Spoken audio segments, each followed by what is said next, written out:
Joyeuse Pâques tout le monde, bienvenue à la chapelle en ligne, bienvenue tout particulier à vous qui êtes avec nous pour les premières fois. On croit que ce n'est pas un hasard si vous êtes là. Dieu a un message pour vous aujourd'hui. C'est une joie de célébrer la Pâques ensemble. Notre thème cette année, c'est la Renaissance. Renaissance veut dire seconde naissance. La Renaissance a pris place au 15e et 16e siècle. C'est ce qui fait le pont entre le Moyen Âge et les temps modernes. Mais plus qu'une époque, la Renaissance, c'est en fait un mouvement, un courant dans la littérature et dans les arts. Et un artiste comme Masaccio, au 15e siècle, est au cœur de la Renaissance parce qu'on voit une toile qui apparaît à l'écran qui s'appelle La Trinité. Dans cette toile, on voit que Masaccio maîtrise ce qu'on appelle la perspective linéaire. Il vient donner de la profondeur à ces toiles. On voit que la nef derrière le crucifix se prolonge et ça nous donne un effet, une impression de vraiment avoir l'apparition du Christ dans un espace réaliste. C'est ce qu'on appelle la perspective linéaire et c'est au cœur de l'art de la Renaissance. Avant cela, les toiles étaient très flat, très 2D et avec la Renaissance, on a une impression de 3D dans les tableaux.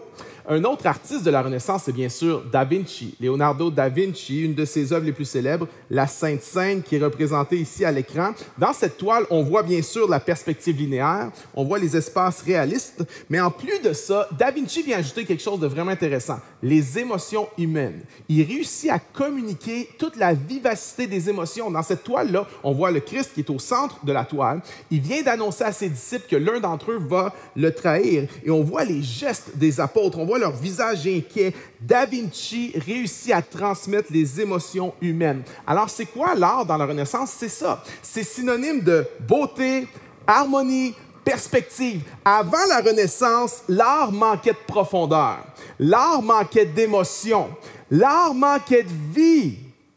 Et on a choisi ce thème de la Renaissance parce que c'est exactement ça que Dieu veut faire dans ta vie. Beauté, profondeur, harmonie, vie. Aujourd'hui, sur la Terre, il y a des centaines de millions de personnes qui disent avoir expérimenté une renaissance grâce à la puissance de la résurrection de Jésus-Christ. J'aimerais dire d'entrée de jeu à quelqu'un, avec Dieu, c'est possible d'avoir une nouvelle vie.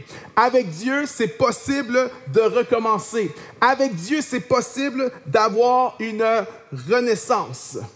Un autre artiste de la Renaissance, c'est Caravaggio. Et c'est celui qui va nous intéresser le plus aujourd'hui. On a ici une toile du Caravaggio. On l'intitule « L'incrédulité de saint Thomas ».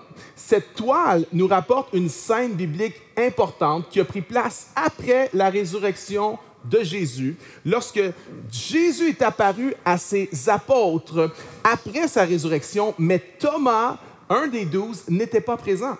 Et lorsque les autres disciples lui ont dit « On a vu le Seigneur », il a dit « Je ne croirai pas. Si je ne vois pas les trous dans ses mains, si je ne mets pas la main dans son côté, je ne croirai pas. » Et c'est cette scène que Caravaggio nous représente ici, et c'est celle qui va nous servir de toile de fond pour le message d'aujourd'hui. On va aller lire ensemble l'histoire dans Jean, chapitre 20, verset 19.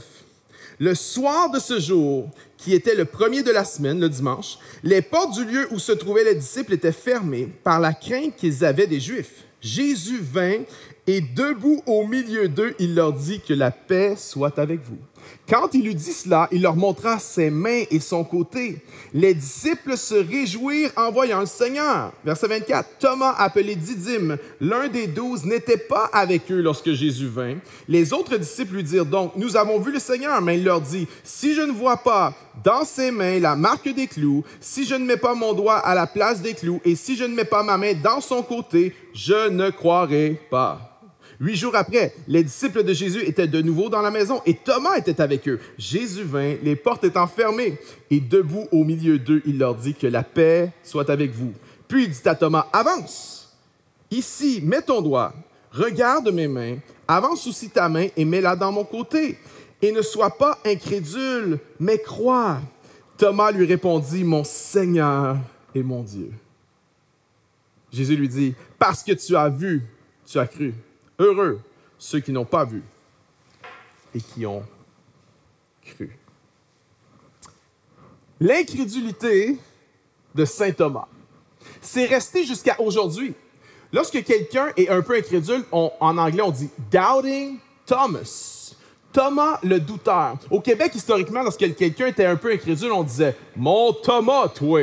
C'est resté jusqu'à aujourd'hui, même parmi les gens qui ne connaissent pas la Bible. Mais moi, je me sens un peu cheap pour Thomas. Je trouve ça plate pour lui parce que ça nous est rapporté une seule fois que Thomas a douté. Et on l'a baptisé Thomas, le douteur. Pourtant, à d'autres endroits, il fait preuve de courage, il fait preuve de perspicacité à d'autres endroits, mais une fois, Thomas a douté et on lui a collé l'étiquette de Thomas, le douteur. Je me sens cheap pour lui. Mais en même temps, Thomas me donne de l'espoir. Parce que moi, dans ma marche avec Dieu, j'ai eu souvent des moments de doute. Il y a des gens qui me disent « Ah, pasteur, t'es chanceux d'avoir la foi. Moi, je peux pas parce que j'ai des doutes. » Et je suis comme « Sérieux? Tu penses que je n'ai pas de doute? » S'il y a 500 ans, c'était presque impossible pour quelqu'un de ne pas croire en Dieu, aujourd'hui, 500 ans plus tard, c'est presque impossible, même pour un pasteur, de ne pas régulièrement avoir des doutes. Et lorsqu'on parle de doute, il y a deux grands dangers. Le premier, c'est celui-ci, s'interdire de douter. Hein? Oh, si j'ai des doutes, je ne suis pas un bon croyant. Si j'ai des doutes, je ne suis pas un bon chrétien. J'aimerais dire, ce n'est pas vrai. Si tu n'avais pas de doute, tu n'aurais pas besoin de la foi. Alors, tu n'as pas à t'interdire d'avoir des doutes. Mais en même temps, il y a un autre danger avec les doutes, c'est celui-ci, se faire un devoir de douter. Ça, c'est la pensée qui nous est proposée dans la société occidentale sécularisée, que tu dois douter de tout. Si tu ne doutes pas, tu n'es pas authentique, tu n'es pas vrai. Le doute est devenu une religion. Si tu ne doutes pas, tu n'es pas cultivé, tu n'es pas une personne intelligente. J'aimerais te dire, attention à ne pas faire du doute une religion. Attention à ne pas faire du doute une doctrine. Mais ce que j'aime de Thomas, c'est qu'il a eu des doutes, mais il ne s'est pas arrêté à ses doutes. Thomas n'a pas fini là. Thomas a été le premier à aller prêcher la bonne nouvelle de Jésus-Christ en Inde. Et Thomas est mort martyr pour sa foi. On lui a demandé de renier le Seigneur. Et il a refusé et on l'a transpercé. Comme Jésus a été transpercé, comme son Seigneur, il a été transpercé lui aussi. Et la tombe de Thomas est encore là en Inde aujourd'hui. J'aimerais vous proposer que Thomas ne devrait pas s'appeler Thomas le douteur, mais que Thomas devrait s'appeler Thomas le croyant. Lorsque je regarde à Thomas, ça me donne de l'espoir pour moi, parce que Thomas n'est pas resté pris dans ses doutes. Thomas est passé du doute à la foi. Et ce qui me touche dans l'histoire, c'est que c'est Jésus qui vient vers Thomas pour l'aider dans ses doutes. J'ai remarqué ceci, je suis pasteur depuis longtemps, et souvent lorsque les gens commencent à avoir une quête spirituelle, lorsque les gens commencent à faire des pas vers Dieu, au début, ils ont l'impression qu'ils avancent seuls. Ils ont l'impression qu'ils essaient, puis que Dieu n'est pas dans l'affaire, que Dieu les aide pas. Mais avec le temps, lorsqu'ils persévèrent, les gens s'aperçoivent qu'en fait, la raison pour laquelle ils cherchaient, la raison pour laquelle il y avait même un intérêt pour s'approcher de Dieu ou une curiosité pour Dieu, c'est parce que c'est Dieu qui les poussait. Lorsque Thomas a dit « Je ne croirai pas si je ne vois pas les trous dans ses mains, si je ne mets pas ma main dans son côté », et lorsque le Christ est apparu à Thomas, il lui a dit « Hey, regarde mes mains, mets ta main dans mon côté ». Et à ce moment-là, Thomas réalise une chose, que tout au long de ces moments de doute, Jésus était là, juste à côté de lui. Jésus l'accompagnait dans ces moments de doute. Pendant une semaine, il a refusé de croire, mais Jésus le poursuivait. Et je crois que c'est la même chose pour plusieurs d'entre nous aujourd'hui. Jésus voit quelqu'un qui a des doutes sincères et Jésus veut t'aider à croire. En fait, Jésus est venu pour nous aider à croire. Maintenant, je ne veux pas essayer de te convaincre que Jésus est Dieu. Je ne vais pas essayer de te convaincre que Jésus est vraiment qui il prétendait être. Je vais plutôt le laisser, lui, te convaincre. On va regarder très rapidement à 7 paroles que Jésus a prononcées sur lui-même. Jamais un être humain n'a parlé comme ça. Et je vais te laisser juger par toi-même. Numéro 1, Jésus a dit être venu du ciel, car je suis descendu du ciel pour faire non ma volonté, mais celle de celui qui m'a envoyé. Par cette déclaration-là, Jésus déclarait avoir préexisté. Jésus a déclaré être venu du ciel. Jésus, avant d'être dans le sein de sa mère, il dit « Je préexistais dans la présence du Père au ciel. » Et des gens étaient sceptiques. Ils ont dit « Non, non, on le connaît, lui. C'est le fils du charpentier. Pour qui il se prend? » J'aimerais dire ceci. Jésus venait du ciel en mission de sauvetage pour l'humanité. Jésus, c'est Dieu qui s'est fait homme. C'est Dieu qui s'est humilié lui-même pour venir nous chercher et nous sauver. Jésus a dit « Je suis venu du ciel. » Deuxièmement, Jésus a dit accomplir des miracles. Verset Jean 10. « Si je ne fais pas les œuvres de mon Père, ne me croyez pas. Mais si je les fais, quand même vous ne croiriez point, croyez à ses œuvres, afin que vous sachiez, reconnaissiez que le Père est en moi et que je suis dans le Père. » Jésus a dit, si vous ne croyez pas en moi, au moins regardez les miracles que je fais, ça devrait vous dire qui je suis vraiment.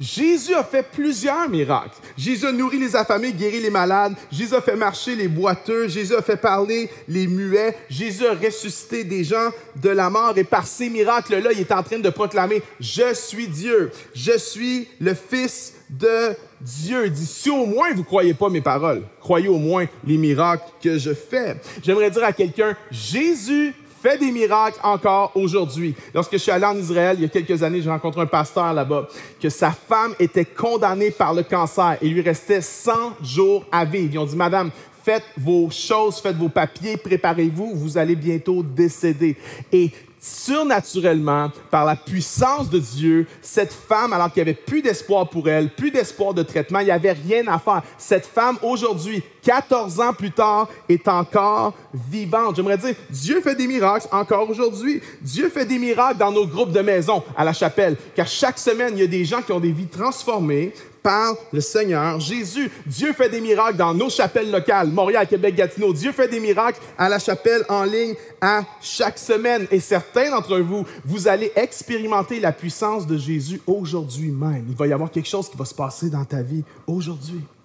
Troisième parole, Jésus a dit qu'il allait accomplir les prophéties. Matthieu 5. « Ne croyez pas que je suis venu abolir la loi ou les prophètes. Je suis venu non pour abolir, mais pour accomplir. » Jésus a accompli chacune des prophéties de l'Ancien Testament qui avaient été annoncées à l'avance par les prophètes. Et ces prophéties-là étaient très précises. C'était pas comme l'horoscope, hein? Ouais, aujourd'hui, tu vas rencontrer quelqu'un qui est fâché. Non, non, c'était très précis. C'était des prophéties précises. Il y en avait des dizaines et des dizaines et des dizaines qu'il allait faire des miracles, enseigner en parabole, qu'il allait être rejeté par les chefs religieux de son époque, que son corps allait être frappé, percé, meurtri, qu'on allait percer son côté, qu'on allait le mettre dans le tombeau d'un homme riche, qu'il allait avoir des ténèbres sur tout le pays, qu'il allait ressusciter d'entre les morts. Tout ça avait été annoncé par les prophètes à l'avance et c'est statistiquement impossible que Jésus ait essayé d'organiser sa vie pour que ça ait l'air d'accomplir les prophéties de l'Ancien Testament. Impossible. Harold Hartzler est un mathématicien chrétien et il s'est amusé à essayer de calculer la possibilité que Jésus puisse accomplir seulement 8 des prophéties de l'Ancien Testament. Et il est arrivé à la conclusion suivante, que les chances d'en accomplir 8 sont de 1 sur 10 à la 17. 1 sur 10 avec 17 zéros. Et pour vous donner une idée de l'échelle de grandeur, c'est comme si on prenait un billet de banque, on le marquait d'un X, et qu'on prenait des mêmes billets et qu'on en étalait à la grandeur de l'État du Texas, 60 cm d'épaisseur, et que là, on dit à quelqu'un, prends un hélicoptère, puis va en choisir un au hasard, et tu tombes sur celui qui est marqué. Ça, c'est une chance sur 10 à la 17. Les chances d'accomplir 48 prophéties sont de 1 sur 10 à la 157, mais Jésus a accompli pas 1, pas 8, pas 40 prophéties. Jésus a accompli plus de 300 prophéties de l'Ancien Testament. J'aimerais dire à quelqu'un, tu n'es pas fou si tu crois que Jésus était le Messie. Tu n'es pas fou si tu crois que Jésus était Dieu. Ce ne sont pas des histoires inventées par les premiers chrétiens. 4. Jésus a dit être sans péché. Jean 8. Qui de vous me convaincra de péché?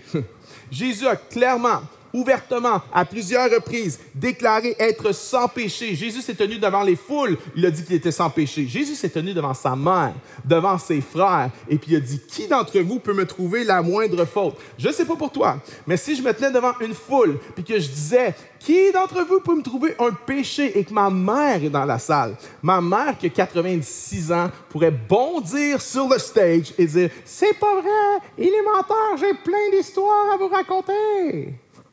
Mais Jésus s'est tenu devant tout le monde, puis il a dit, qui peut me trouver une faute? Et le silence. Pourquoi?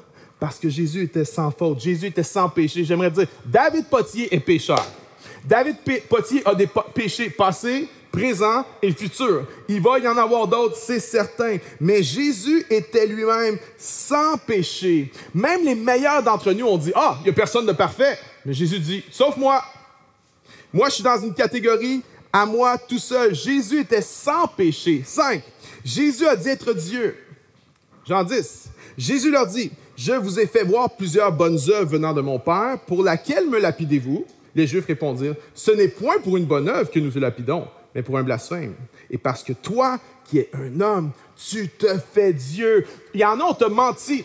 On t'a dit, Jésus n'a jamais prétendu être Dieu. C'est pour ça qu'on l'a tué. C'est pour ça que les chefs religieux l'ont tué. Jésus a à plusieurs reprises déclaré être Dieu sans équivoque, sans excuse. Il a dit, celui qui m'a vu a vu le Père.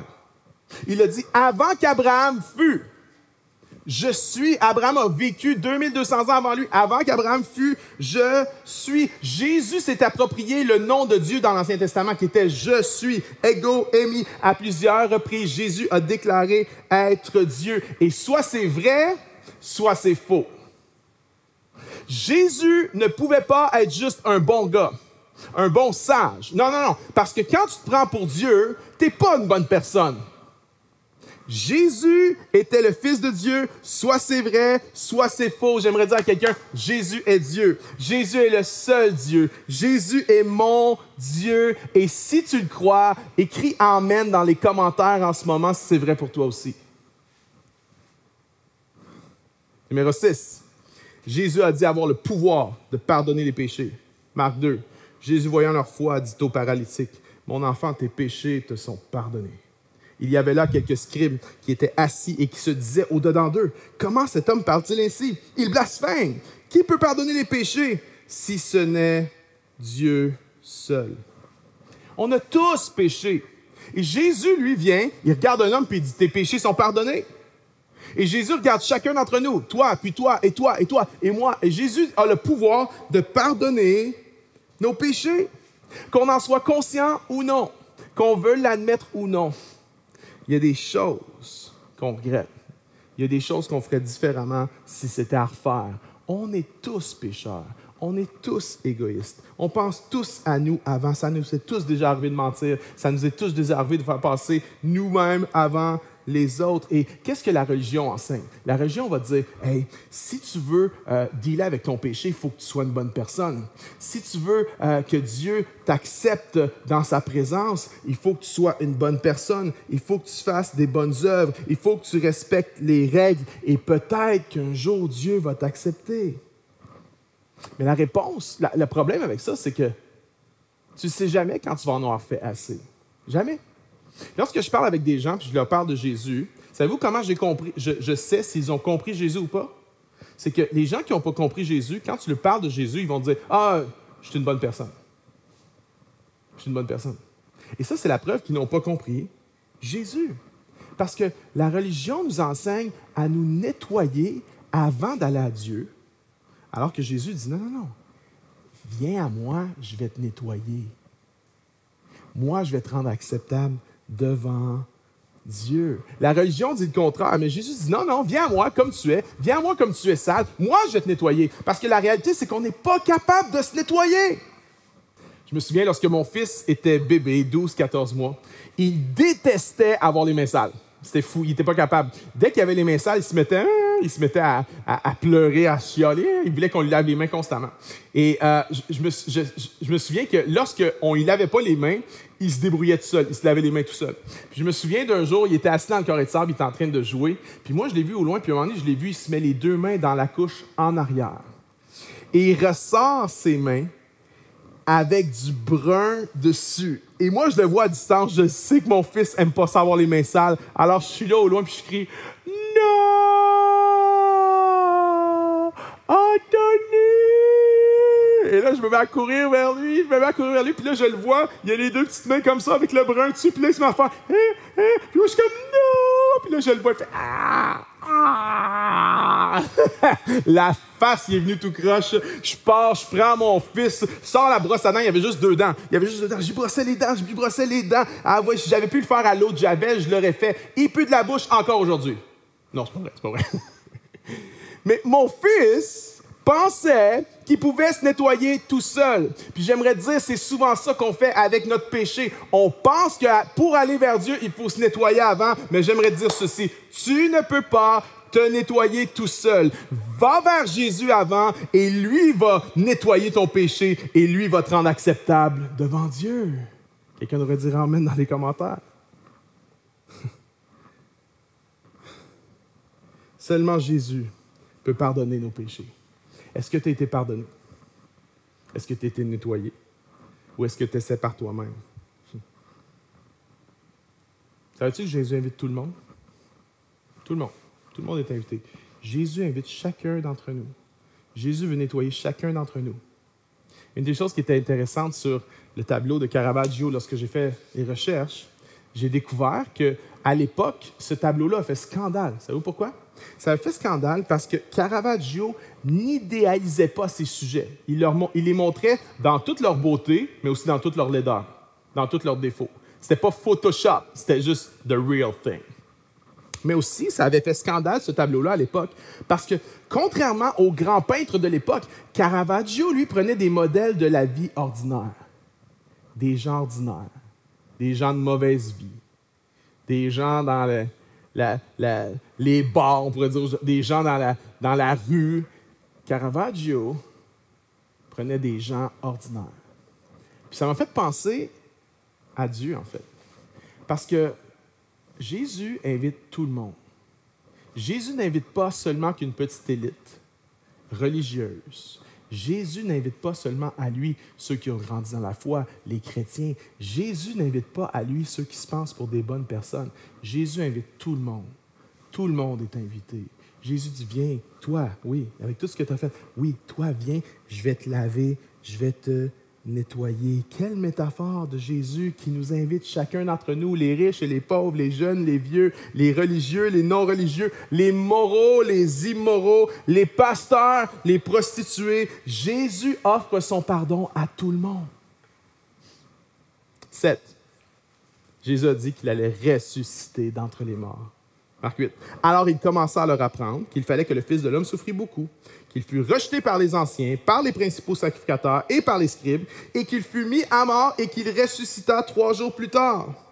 Jésus avait commencé à leur dire « Je vais ressusciter ». Ses disciples n'avaient rien compris de la patente. Ils étaient complètement aveuglés à cette parole-là. Mais Jésus l'avait annoncé à l'avance. Il a dit « Si vous avez de la difficulté à le croire, vous allez voir, je vais ressusciter pour vous montrer que je suis vraiment celui que je prétends être. » Et après sa résurrection, Jésus est apparu à plein de gens. Il est apparu à Marie-Madeleine. Il est apparu à ses disciples. Il est apparu à plus de 500 personnes en même temps. L'apôtre Paul l'a dit dans Corinthiens. Il dit, allez les voir, ils sont encore vivants. Il est apparu à son frère. Savez-vous que Jacques, le frère de Jésus, a cru en lui seulement après la résurrection? On ne peut pas le blâmer. Qu'est-ce que ça te prendrait pour croire que ton frère est le Fils de Dieu? Tu ne croirais pas. À moins de le voir ressusciter. Et là, tu vas croire. Vois-tu, la résurrection de Jésus, c'est la preuve que Jésus, tout ce qu'il a dit, c'est vrai, et celui qu'il prétendait être, il l'est vraiment. Jésus a dit, « Je suis la résurrection et la vie. » J'ai fait une funéraille cette semaine. C'était tellement triste. Un jeune homme de 22 ans. Un jeune homme qui s'appelait Pablo, qui est décédé. On l'a trouvé, il a souffert d'hypothermie dehors, puis il est décédé. J'ai fait la funéraille. Sa maman qui était brisée en morceaux. Mais Pablo est un croyant. Et lorsqu'on a trouvé le corps de Pablo, on a trouvé son corps avec une Bible. Parce que Pablo croyait. Et lorsque j'ai prêché à la funéraille, j'ai dit ceci à la famille. J'ai dit, nous savons que nous allons revoir Pablo. Voici pourquoi. Parce que Jésus est ressuscité.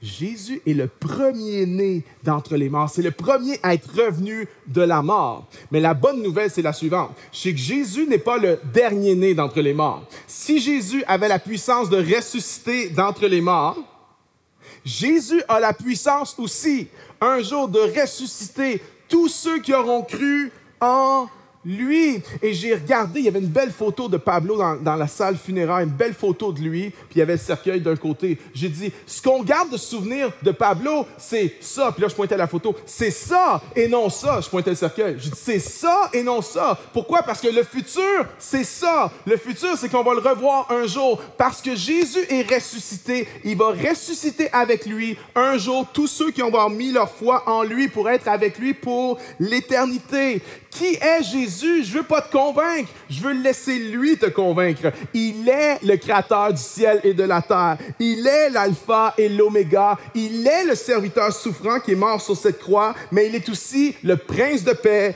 l'admirable conseiller, le sauveur du monde, l'agneau de Dieu, l'ami des pécheurs, le grand prêtre, le roi des rois, le seigneur des seigneurs. Il est le chemin, la vérité et la vie. Il est Dieu. Jésus est Dieu. À toi qui as des doutes, Jésus vient et dit, je ne te juge pas. Il dit, mets tes doigts dans mes mains.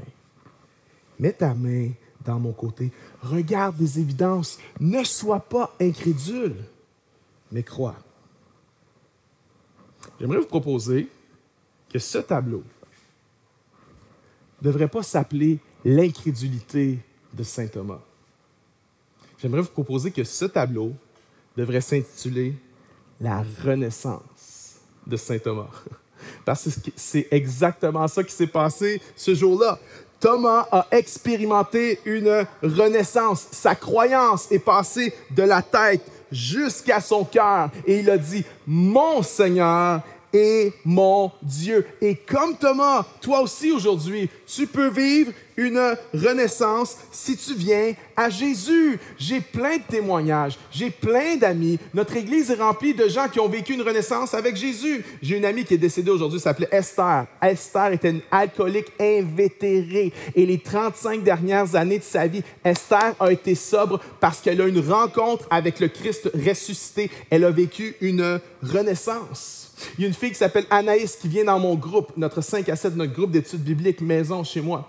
Puis Anaïs, ça fait 4 ans qu'elle vient à notre groupe. Et pendant 4 ans, elle entend parler de Jésus, elle est intéressée, elle comprend, mais elle ne comprend pas tout. Elle dit, je ne comprends pas pourquoi il y a des gens qui sont si passionnés pour Dieu. Je ne comprends pas pourquoi il y a des gens qui pleurent quand on chante des chants à Jésus. Elle dit, je lis la Bible, je ne comprends pas nécessairement. Mais Anaïs, récemment, alors qu'elle était à l'urgence à l'hôpital, qu'elle venait de perdre son bébé, Anaïs a tourné son cœur vers Dieu et elle a senti la présence de Dieu venir vers elle. Dieu lui parlait. Là, à l'urgence de l'hôpital, Anaïs a une rencontre avec le Christ ressuscité. Anaïs a vécu une nouvelle naissance et quand on l'a vue par après, elle était tellement transformée. Moi, je ne le savais pas. Je ne savais pas qu'elle venait de vivre une renaissance, mais j'étais comme, mon Dieu, mais qu'est-ce qu'elle a? Elle est donc bien resplendissante. La grand-mère de son mari lui a dit, toi, Anaïs, t'as accepté le Seigneur? Tu as donné ta vie au Seigneur, Anaïs? Elle a vu qu'il y avait quelque chose en elle. Anaïs venait de vivre une renaissance. Et maintenant, Anaïs lit la Bible, puis tout vient à la vie parce qu'elle est maintenant née de nouveau. Elle a vécu une renaissance, puis elle voit. Jésus a dit, si tu ne nais de nouveau, tu ne peux voir le royaume de Dieu. Anaïs voit maintenant. Elle a vécu une renaissance. Il y en a. Tu as grandi dans l'Église. Tu as grandi dans la foi, mais c'est toujours resté là. J'aimerais dire, aujourd'hui, c'est ton moment. Aujourd'hui, c'est ta journée. Aujourd'hui, c'est le jour où le Saint-Esprit vient te convaincre et parler à ton cœur, que tu ne vas pas juste dire « le Seigneur », le Dieu, que tu vas dire comme Thomas, mon Seigneur et mon Dieu. Aujourd'hui, tu peux expérimenter la renaissance. J'étais comme ça. J'étais un enfant qui a grandi dans l'Église. J'avais une foi, mais c'était juste intellectuel. Ce n'était pas descendu dans le cœur. Puis avant ma renaissance, j'aimais pas ça prier. J'aimais pas ça aller aux réunions de prière. J'aimais pas être avec des chrétiens. Les chrétiens, ça m'énervait. Je trouvais ça plate. J'allais à l'Église pour rencontrer les filles. Mais après ma renaissance, j'allais à l'Église. Oui, pour rencontrer les filles, mais surtout pour rencontrer Dieu. J'aimais prier, j'aimais aller au rayon de prière avec une quinzaine de mamies. Comment t'expliques ça? J'étais le seul jeune avec 15 mamies en train de prier. La renaissance. J'avais expérimenté la renaissance en Jésus. J'aimerais te dire, si tu crois, c'est possible de renaître. Si tu crois en lui, c'est possible de renaître. Jésus veut infuser ta vie avec beauté, harmonie, profondeur. Il veut te communiquer la vie. Tu peux passer du désespoir à l'espoir avec lui. Tu peux passer des ténèbres à la lumière. Tu peux passer de l'anxiété à la sérénité. C'est possible de passer de la dépendance à la liberté, du doute à la foi, de la mort à la vie. C'est possible de renaître. Et on va regarder ensemble à l'histoire d'un gars de la chapelle qui avait beaucoup de doutes, qui était tourmenté par les doutes, mais qui, au travers de ces doutes, a expérimenté une renaissance. On regarde ensemble à l'histoire de Marc-Alexandre. Moi, c'est Marc-Alexandre. Moi, je suis né dans une famille chrétienne, dans une famille merveilleuse. J'ai toujours été à l'Église dans mon enfance. J'ai toujours trouvé ça merveilleux, aller à l'Église. Moi, c'est à l'adolescence que dans ma vie, il y a vraiment eu une montée de la rationalité, de l'intérêt pour tout ce qui est scientifique, une certaine recherche de la vérité, je dirais. Puis ça, c'est arrivé graduellement, en synchronisation avec un pas de recul que j'ai pris de l'Église. On dirait au fur et à mesure que les années passaient, j'étais toujours intéressé par l'Église, mais de moins en moins, je croyais que c'était la vérité. Je considérais qu'il y avait probablement plein d'autres vérités puis qu'il faudrait que je fasse une recherche moi-même de qu'est-ce qui est vrai, qu'est-ce qui n'est pas vrai. Fait que vers la fin de l'adolescence, j'ai été étudiant en sciences, évidemment. J'ai fait un bac en génie, une maîtrise en mathématiques. J'ai toujours vraiment aimé les choses qui fonctionnaient bien, les équations exactes, puis les choses sur lesquelles je pouvais être certain. Fait que à partir de là, je dirais ma démarche rationnelle a commencé, puis j'avais tendance à enlever tout ce qui n'était pas rationnel dans ma vie pour tout questionner, pour douter de tout, pour être certain que chaque pas que je prends, c'est un pas qui est certain, à dire ça, c'est vrai. Tu sais. À l'Église, quand tu grandis, tout le monde te dit la Bible, c'est vrai, puis tout tourne autour de ça. Tu sais, Dieu existe, Jésus existe.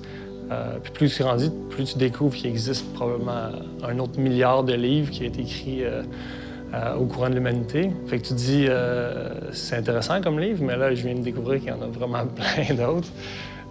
Fait que oui, j'avais l'impression que la foi, c'était plus quelque chose d'émotionnel, quelque chose qui pouvait changer dans le temps.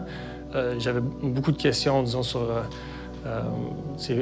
pourquoi il y a de la souffrance dans le monde, comment un Dieu qui aime peut laisser passer des injustices, à peu près toutes les questions rationnelles qu'on se pose quand on est humain. Puis j'avais l'impression que c'était plus par la science que je trouverais mes réponses qu'à l'Église. Alors, dans mon cheminement, j'essayais d'utiliser vraiment la science puis la rationalité pour arriver à ces questionnements-là. Avec le temps, quand je réfléchissais, je rentrais dans des murs parce qu'à chaque fois que j'arrivais à des questions vraiment importantes, c'est là que la science me lâchait puis que j'avais plus d'outils pour continuer à pousser les réflexions. La science arrêtait beaucoup trop tôt à mon goût. Puis là, je me disais, ce sujet-là, je vais le mettre de côté en attendant que je lise d'autres livres ou que j'accumule d'autres connaissances parce que là, j'arrive au bout. Mais le problème, c'est que dans chacun des sujets, je rentrais dans un mur. J'avais l'impression que, disons, la justice, c'est quelque chose qui existe. On devrait être dans un monde juste, mais ça c'est pas rationnel. T'sais. Pourquoi moi, je désire qu'il y ait un monde juste? Même chose pour l'amour. Ça, c'est pas très rationnel, mais ça fait partie de ma condition, ça fait partie de qui on est. J'ai l'impression que mon âme existe, mais un âme, c'est pas très rationnel non plus. Avec le temps, j'avais vraiment l'impression que à travers la science qui est dans le monde naturel, j'essayais d'expliquer les choses qui sont surnaturelles, puis que toutes les choses importantes à expliquer, ils sont toutes dans le surnaturel. T'sais. La science, elle t'explique comment les choses sont dans le monde naturel. Elle dit même pas comment les choses devraient être dans le monde naturel. T'sais. Plus j'allais dans la science, plus j'avais des doutes, encore plus de doutes, puis plus je réalisais que la science, finalement, elle m'amenait beaucoup plus de questions. Puis à toutes les fois que j'avais l'impression de comprendre un sujet, la science me disait « Non, c'est beaucoup plus compliqué que tu penses. » Fait que j'avais vraiment l'impression que la science, finalement, me laissait tomber pour les questions qui m'importaient vraiment beaucoup. Puis moi, quand des gens, des fois, me demandaient mon témoignage, je me rappelle, j'avais vraiment l'impression de dire « Je suis pas tombé au fond du baril à cause de mes comportements, de mes habitudes, de mes émotions impulsives. » J'ai vraiment eu l'impression d'aller contempler le vide. J'ai contemplé qu'il n'y avait rien qui faisait du sens, il n'y a rien qui valait rien, il n'y a rien qui servait à quelque chose. Puis, à la fin de l'été 2013, ma sœur m'invite à aller à l'église. Je me rappelle le premier dimanche que je suis allé, et je me suis dit, il y a plein de choses que j'aime pas de l'église, il y a plein de choses que j'aime pas des chrétiens, mais ce que le pasteur a dit ce dimanche-ci, ça, je suis d'accord. Ça, c'était vrai. Ça, je suis d'accord. Fait que je pourrais revenir dimanche prochain, oui, c'est à côté de chez nous, tout ça. Fait que là, je reviens le dimanche d'après, puis j'ai eu la même réflexion. Il y a plein de choses dans l'Église que je suis pas d'accord, il y a plein de choses dans la foi que je suis pas d'accord. Mais ce qu'il a dit ce matin, ça, je suis d'accord. Puis ça a été comme ça tout l'automne 2013, tout le printemps 2014.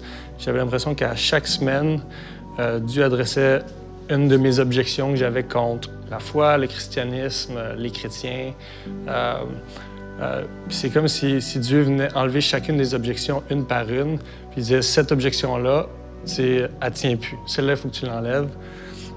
Puis j'ai vraiment l'impression que Dieu a fait fondre mes objections, qu'il m'a attiré vers lui, mais tellement doucement, puis tellement avec amour, que là, je me suis rendu à la fin du printemps 2014. Puis là, littéralement, je me disais, mais ça fait des semaines et des semaines que je viens à l'Église. Toutes les prédications, je suis d'accord, je suis d'accord, je suis d'accord. Toutes mes objections tombent une par une. J'ai vraiment eu l'impression que Dieu, dans sa grâce, a permis que mes émotions montent jusqu'à ma tête, que ma tête descende à mon cœur aussi. Puis c'est à ce moment-là que j'ai vraiment eu l'impression de renaître, de voir la vie sur voir la même vie que je voyais avant, les mêmes amitiés que je voyais avant, mon quotidien, mon travail. Mais tout était tellement différent parce que j'ai changé de lunettes. T'sais.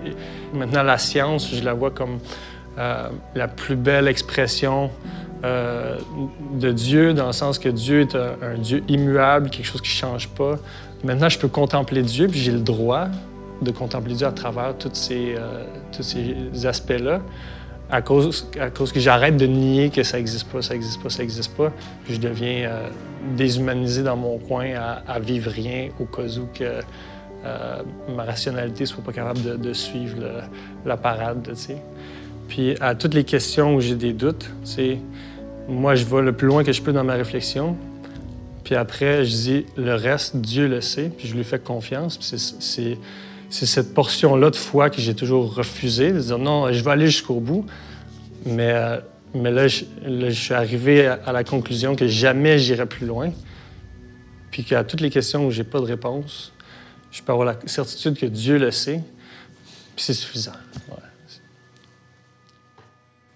Merci, Marc-Alexandre, pour ton témoignage de renaissance. J'aimerais maintenant conclure ce message en retournant au tableau, le Caravaggio. On va y aller ensemble.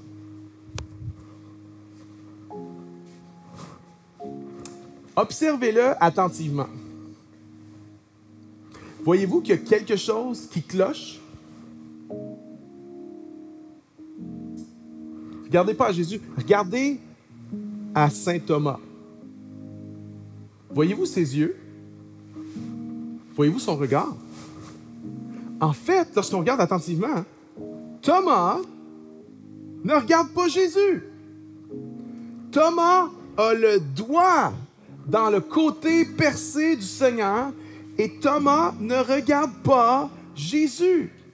Et il y a beaucoup d'explications à cela. Ça fait un petit peu débat parmi les historiens de l'art. Mais une des explications, c'est qu'à l'époque, Caravaggio a utilisé un système qu'on appelait la caméra obscura. C'était comme une façon de projeter les images des sujets sur la toile et que probablement, du moment qu'on a peint le personnage de Jésus et lorsqu'on a peint le personnage de Thomas, on a probablement déplacé la caméra obscura, on a déplacé le système de projection et c'est ça qui fait qu'il y a une erreur technique qu'en fait, Thomas ne regarde pas à la bonne place. Mais je me suis dit, mais quelle métaphore, quelle représentation des gens aujourd'hui. Il y a plein de gens aujourd'hui qui disent « Je peux pas croire, j'arrive pas à croire, il n'y a pas d'évidence. » Mais il y a plein de gens qui regardent pas au bon endroit. Si tu veux croire, il faut que tu regardes à la bonne place. Marc-Alexandre était comme ça. Marc-Alexandre avait le doigt dans le côté de Jésus, mais il refusait de croire. J'aimerais dire ceci, regarde à la bonne place. Jésus ne te juge pas dans tes doutes. Jésus t'accueille dans tes doutes. Jésus est là pour dissiper tes doutes. Jésus est venu pour nous aider à croire parce qu'un Dieu lointain, loin dans son ciel, qui n'a pas de l'air à se soucier de nous, c'est dur à croire. Mais un Dieu qui vient, un Dieu qui souffre avec nous, un Dieu qui souffre pour nous, un Dieu qui pardonne nos péchés, qui porte nos péchés. Jésus est venu pour nous aider à croire. Est-ce que tu crois? Si tu crois, c'est possible de renaître. Pense pas que c'est perdu pour toi. Pense pas que c'est la fin pour toi. Si tu crois, c'est possible d'avoir une nouvelle vie.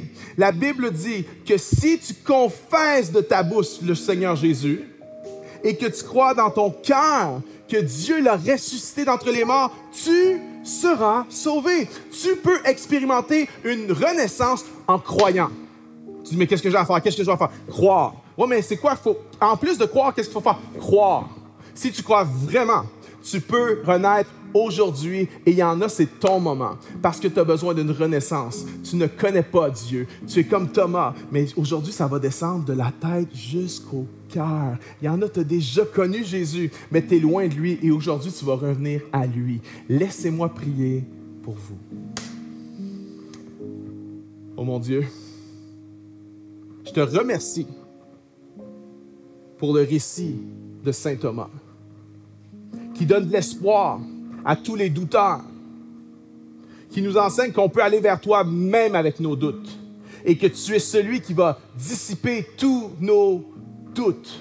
Tu es celui qui va faire naître en nous la foi. Je te prie pour des personnes qui sont ici, qui ont besoin de venir à toi, de se donner à toi. Des gens qui toute leur vie ont dit « j'arrive pas à croire », mais aujourd'hui, c'est leur moment. La renaissance prend place en eux parce qu'ils se mettent à croire. Je prie pour des gens qui ont connu ta présence, qui ont su c'était quoi marcher avec toi, mais qui se sont éloignés de toi et qui sont maintenant dans des doutes terribles. Je prie maintenant aujourd'hui.